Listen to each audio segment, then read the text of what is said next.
Alright, I'm going to be talking about the angle grinder. First, talk about the PPE. You want to make sure you have closed-toed shoes. You're going to need a jacket, cover up your arms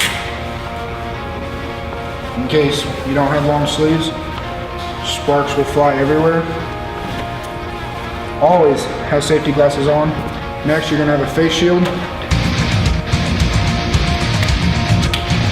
Okay, then you're going to put on your gloves.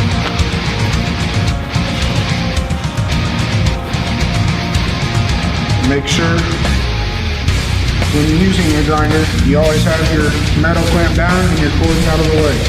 So, put the face shield down. Here we go.